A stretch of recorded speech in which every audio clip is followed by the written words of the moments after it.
MCB board भन्छ यसलाई है, डिस्ट्रिब्युसन बोर्ड है, डिस्ट्रिब्युसन बोर्ड है। यो भयो, यो चाहिँ एउटा डिपी,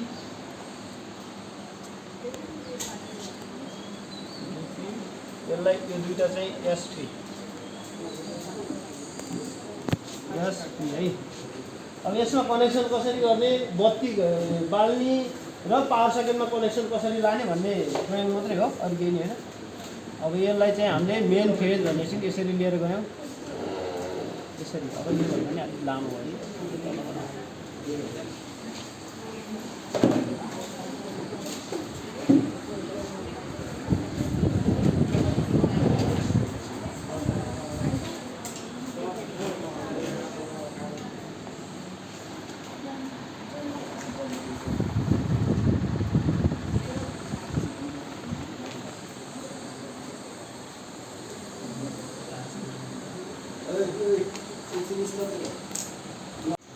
मेन फेज र न्युट्रल हामीले कहाँ लान्छौँ त, डिपीमा। डिपी भनेको हाम्रो डबल पोल भन्ने हुन्छ। यसमा चाहिँ फेज अब इन भयो तल्लो भागमा, र आउट हामीले माथिबाट गऱ्यौँ, एउटा के गऱ्यौँ एसपीमा लयौँ, दुईटा एसपीमा लगेर कनेक्सन गरौँ मेन फेज। र न्युट्रल के गरौँ त हामीले अर्को एक्स्ट्रा बारमा लगेर राख्यौँ। अब यसलाई के गर्ने त भन्दा, अब पावर सकेट र स्विचको बारेमा मैले अब यहाँ देखाउँछु। यो चाहिँ स्विच पोइन्ट हो। स्विचमा हाम्रो छवटा हुन्छ होइन, 6 पोर्ट हुन्छ। अहिले 3टाको मात्रै देखाएँ है। यो चाहिँ पावर सकेट है। अब हामीले यहाँबाट फेज के गर्छौँ त, पावर सकेटको यो स्विच हो। स्विचमा हामीले फेज लयौँ, यहाँबाट आउट गरेर कहाँ लयौँ, यहाँबाट तलको भागमा सबैमा राख्यौँ। यहाँ कमन गर्न मिल्छ, तारलाई ओपन गरेर हामीले छिटेर त्यहाँभित्र छिराउन मिल्छ। अहिले म देखाउँछु है त्यो। अब यहाँबाट न्युट्रल कहाँ गयो त, हामीले सिधै न्युट्रल बार भनेको यहाँ गयो। न्युट्रल हो, यो पावर सकेट हो। यो स्विचको सकेटमा यस्तो चाहिँ है। यसमा के गरौँ, हामीले तलको सबै स्विचमा यो यहाँ मेन्स लगेर कनेक्सन गऱ्यौँ। अब न्युट्रल कहाँ जान्छ त, सकेटमा, एउटा सकेटमा जान्छ। अब यो सकेटमा फेज कसरी दिनु त हैन। अब तल बारमा हामीले चाहिँ फेज त हालिसक्यौँ। अब यहाँ स्विचबाट अन अफ गरेर, यो स्विचबाट अन अफ गरेर हामीले यो सकेटमा दिन पर्यो। त्यहाँबाट के गर्नु त, सानो एउटा हाम्रो इन्सुलेसन तार छिलेर यो स्विचको माथिल्लो भागबाट यसमा कनेक्सन गर्नु हो। यो चाहिँ के हो, अर्थिङ। अर्थिङमा हामीले तार युज गर्न पाइन्छ। अर्थिङको लागि सिग्नल के हो, ई भनेको अर्थिङ होइन। त्यो भएपछि हाम्रो यो सकेट के भयो त, पुरा भयो होइन। अब बत्ती कसरी, बत्तीमा कसरी जान्छ त, यही स्विचबाट होला हामीले बत्ती बाल्ने होइन। यहाँ बल्ब एउटा होल्डर भयो, यो बल्ब भयो हाम्रो होइन, यो बल्ब भयो। अब त्यहाँबाट हामीले यो बल्ब कसरी बाल्ने है। न्युट्रल भइहाल्यो। न्युट्रल कमन गर्न सकिन्छ। न्युट्रल हामीले यहीँबाट निकालेर ल्याएर एउटा पोर्टमा न्युट्रल हाल्न सकियो है, एउटामा न्युट्रल ल्याएर हाल्यो। अब फेज कसरी स्विचबाट ल्याउनु त, यो स्विचबाट अन गरेपछि आउट माथिको यो स्विचबाट यसरी ल्याएर एउटा हेरेर अर्कोमा कनेक्सन गर्ने। अब के भयो, हामीले जब यो स्विच अन गर्छौँ नि, अनि बल्ब यो बत्ती बल्छ। त्यो प्र्याक्टिकल अब तपाईँहरूले हेर्नु, यो ड्रइङ अनुसारको त्यहाँ होइन। अब त्यसपछि हामीले यसको कनेक्सन कहाँ गएर हेर्नु त, यसरी यसलाई राखेर हामीले के गरौँ त, अब एसपीबाट आउट गरेको तार है, यो चाहिँ मेन फेज। अब के गऱ्यौँ, डिपी हामीले अन गऱ्यौँ, कहाँ गयो, एसपीमा गयो। त्यसपछि अब हामीले पावर सकेटमा सप्लाई दिन के गर्ने त, एसपी अन गर्न पऱ्यो होइन। त्यसपछि मेन सप्लाई कहाँ गयो त, अब हाम्रो पावर सकेटमा गइसक्यो, मेन फेज गयो है। त्यसपछि न्युट्रल पनि तपाईँको हामीले अहिले ओपन राखेको थियौँ। यहाँ बार नभएको कारणले हामीले ओपन राख्नु परेको होइन। अब यो प्र्याक्टिकलमा चाहिँ अब त्यति सामान उपयुक्त नभएको कारणले गर्दा नि हामीले यसलाई ओपन राखेका छौँ। यहाँ बार हुन्छ। अब यो हामीले न्युट्रल पनि कनेक्सन गरिसक्यौँ। अर्थिङ के गरौँ त, अर्थिङ पनि हामीले कालो तार युज गरेको थियौँ नि। अर्थिङ मेटल जुन एमसिबी बोर्ड हुन्छ, डिस्ट्रिब्युसन बोर्ड हुन्छ नि, त्यसमा कनेक्सन गरिदिने हुन्छ। मेटलमा हो। अर्थिङ भनेको जमिन, यसले अर्थिङ के हो त, जमिन पाउनु पऱ्यो। न्युट्रल पनि अर्थ नै हो, तर यो अर्थ र त्यसमा थोरै फरक पर्छ, किनकि ट्रान्समिटरबाट आउनेलाई चाहिँ न्युट्रल भन्छ, त्यहाँ अर्थिङै गरेको हुन्छ।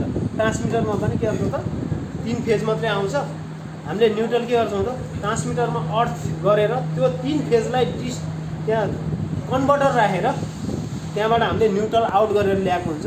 त्यो भएर कहिले कहिले के हुन्छ त ट्रान्समिटरबाट न्युट्रलमा पनि करेन्ट बग्ने सम्भावना बढी हुन्छ। त्यो भएर हामीले कहिले कहिले तपाईँको घरमा अर्थ त्यो तार न्युट्रलमा लगेर कनेक्सन गरिदियो भने त्यो हराउँछ है। त्यो भएर अर्थिङ एकदम इम्पोर्टेन्ट सबभन्दा। तपाईँहरूलाई करेन्ट लाग्नबाट बचाउने नै अर्थिङ पनि हो एउटा हैन। अब न्युट्रल लिकेज भयो भने कहिले कहिले हामीले त्यो न्युट्रलमा चाहिँ यो अर्थ गरेर राख्यो भने त्यहाँ आएको फेज हराउँछ, बस्दैन। त्यो भएर यसमा दुईवटा फाइदा छ। हामीले न्युट्रलबाट बत्ती बाल्न पनि सकिन्छ, न्युट्रलबाट करेन्ट लाग्न पनि सक्छ। बच्नको लागि त्यो न्युट्रल कनेक्सन हेर्नुपर्छ। हामीले टेस्टर किन युज गर्छौँ त त्यही लिकेज भयो भने हामीलाई करेन्ट लाग्छ कि भनेर टेस्टर युज गर्ने हो। त्यो भएर टेस्टर कहिल्यै पनि छुटाउनु हुँदैन। यो टेस्टरको एकदम इम्पोर्टेन्ट काम गर्नको लागि एकदम सबभन्दा हाम्रो यो औषधि हो। यो इलेक्ट्रिसियनको सबभन्दा मेन औषधि भनेको टेस्टर। जहिले पनि काम गर्दाखेरि पहिला चेक गरेर बल्ल हामीले काम सुरु गर्नुपर्छ। सकेटमा कनेक्सन भयो, पावर सकेटमा पावर आइसक्यो होइन। यति गरेपछि यी जोडेर हेर्ने हो त हामीले एकचोटि ल है त। लाइन सप्लाई दिने बेलामा पनि टेस्टर चेक गरेर दिने है। पहिला फेज कता छ न्युट्रल कता छ त्यही अनुसार त्यहाँ तार हामीले एउटै छ मलाई।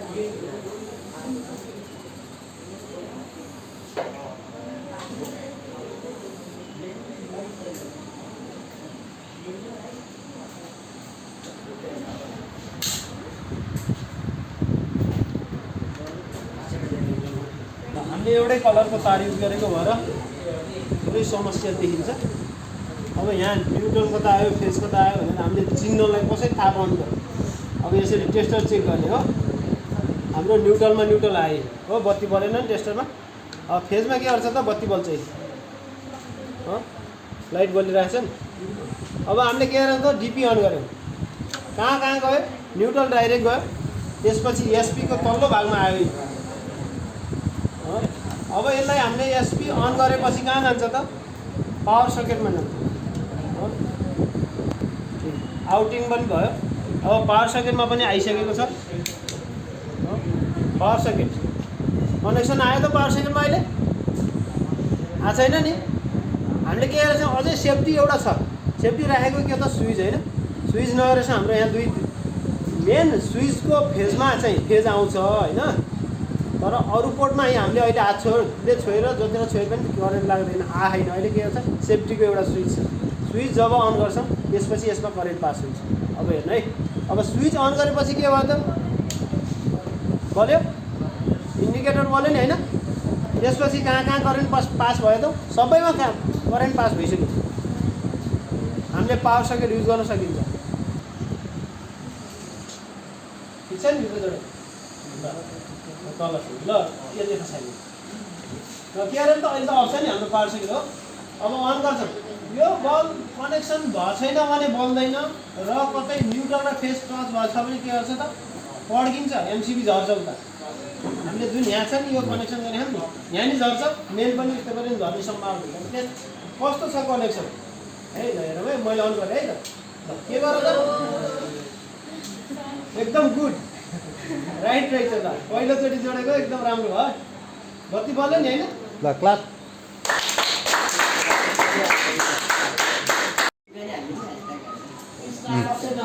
इन्स्टाग्राममा हालिदिउँला नि त।